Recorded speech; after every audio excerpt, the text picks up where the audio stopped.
Ya buat Pak Pendeta, Pak Saifuddin. Kenapa hati ini semakin panas melihat kamu? Ya untuk Pendeta Pak Saifuddin, kamu benar-benar macam orang hebat saja. Saya lebih mengakui anak kamu, kecerdasan putra kamu Sadam, pandai daripada kamu, lebih cerdas daripada kamu. Dan bahkan saya bisa melihat kecerdasan anak kamu itu berasal dari hatinya. Tetapi kamu Pak Pendeta Pak Saifuddin, kecerdasan kamu itu dari otak kamu. Paham tidak kamu? Bahwa kecerdasan yang datangnya daripada otak, akal pikiran manusia, itu akan menterjerumuskan orang ke hal-hal yang lebih hina. Beda dengan anak kamu Sadam, kecerdasannya itu berasal daripada hatinya. Yang punya budi pekerti, tindakan maupun berbahasa punya budi pekerti, dan itu hanya dimiliki orang yang alimun. Ya kalaupun tadinya Pak Pendeta ya backgroundnya adalah dari Islam, itu tidak ada masalah. Pak Pendeta mau pilih Islam atau mau pilih Nasrani, itu mau pilih agama yang lain, tidak ada masalah, karena itu hak masing-masing setiap orang untuk memilih keyakinan. Tetapi jangan setelah Anda memilih satu keyakinan menurut Anda benar, sehingga Anda ngoceh, bahkan ingin mengatur ya intern daripada satu agama yang ada. Itu yang tidak benar Pak Pendeta. Ya Pak Pendeta, jujur ya, orang tua saya juga mualaf. Jadi background daripada orang tua saya juga dari Kristen Nasrani. Dia juga memeluk Islam. Sampai sekarang alhamdulillah dia meninggal dalam keadaan Islam. Tapi dia tidak pernah mencela-cela agama yang pernah dia lalui. Dia tidak pernah mencela agama yang pernah dia yakini.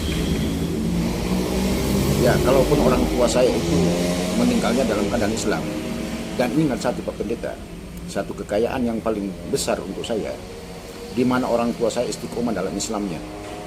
Hal yang tidak bisa dibeli. Karena bisa jadi Pak Pendeta, andaikan orang tua saya masuk Islam karena hal ekonomi atau karena hal cinta yang lain, tidak istiqomah dengan Islam, dan jadi dia akan kembali ke agama awal yang mereka anut. Tapi alhamdulillah, karena mereka memang bersih hatinya untuk menganut Islam. Tapi itu bukan persoalan Pak Pendeta. Yang jadi persoalan di sini Pak Pendeta, kok bisa ada di kepala saudara ya, kalau sekiranya Anda yang jadi Menteri Agama, itu menurut Anda, tetapi itu bakalan tidak terjadi. Program Anda akan lebih jelas. Kalau sekiranya menjadi Menteri Agama, akan lebih jelas program Anda daripada Menteri Agama yang sekarang. Yang mana Anda jelaskan di situ bahwa tidak akan ada orang lagi yang naik umroh, melakukan naik haji, karena dengan dalih bahwa alasan saudara mengatakan bahwa akan merugikan negara, memiskinkan negara. Jadi pertanyaannya Pak Pendeta untuk Anda, memang uang Anda yang dipakai, memang uang negara yang digaruk masyarakat di umroh itu. Dan ingat satu hal Pak Pendeta, uang mereka yang mereka pakai untuk menunaikan tuntutan haji itu dan umroh itu uang halal Pak Pendeta. Ya sebagian yang mereka mungkin profesi bertani, mereka mencangkul sawah, membajak sawah, berkebun, bahkan mungkin profesi lain, pedagang. Mereka dengan uang yang halal. Saudara punya hak apa untuk melarang mereka? Di mana otak saudara? Jadi makanya saya bilang, saya lebih mengakui kecerdasan anak Anda, putra Anda, Pak Sadam, daripada Anda sendiri.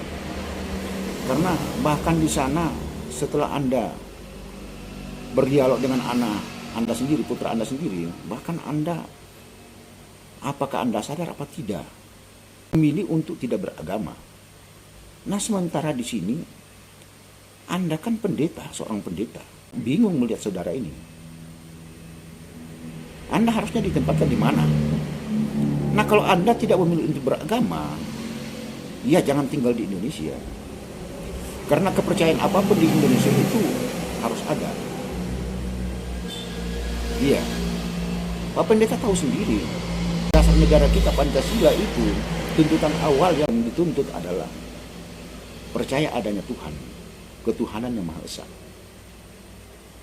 Agama apapun yang ada, yakini yang berada di Indonesia itu silakan, monggo. Asalkan jangan Anda berkomitmen bahwa Anda tidak akan beragama. Jadi kalau Anda tidak ingin beragama, silakan keluar dari bumi Indonesia. Iya saja Pak Pendeta, tidak usah ngoceh, tidak usah ngurus-ngurus persoalan masalah orang mau naik umroh, orang mau naik haji, bahkan 300 daripada apa yang ada dalam Al-Quran itu Anda mau skip. Apa wewenang saudara? Ada. Jadi lebih baik Anda itu, kalau memang Anda cerdas, sana sama pemerintah, melihat keadaan yang ada. Kenapa minyak goreng itu langka di masyarakat sehingga mengakibatkan masyarakat pada kesusahan untuk mencari minyak goreng. Itu silakan saudara lantang di sana. Saya akan angkat jempol sama saudara, sama Pak Pendeta. Jangan urusan yang tidak masuk di akal. Anda berkepentingan, bahkan Anda tidak kapabel tentang Islam. Jadi tidak usah mencampuri. Itu zona teritorial Islam yang Anda tidak perlu campuri. Karena ilmu agama Islam Anda itu boleh dikata, kalau saya bilang 0 itu sudah berupa angka. Tapi saya nyatakan di sini itu sifatnya kosong, yang tidak berupa angka. Jadi Pak Saifuddin, Pak Pendeta, kalau tidak mengerti dengan bahasan tentang Islam, jangan Anda ngocek terus. Ya, kalaupun mungkin Pak Pendeta tadinya dari Islam, tapi itu bukan persoalan, karena itu hak masing-masing orang untuk memilih. Maaf kalau saya kasar Pak Pendeta. Makasih.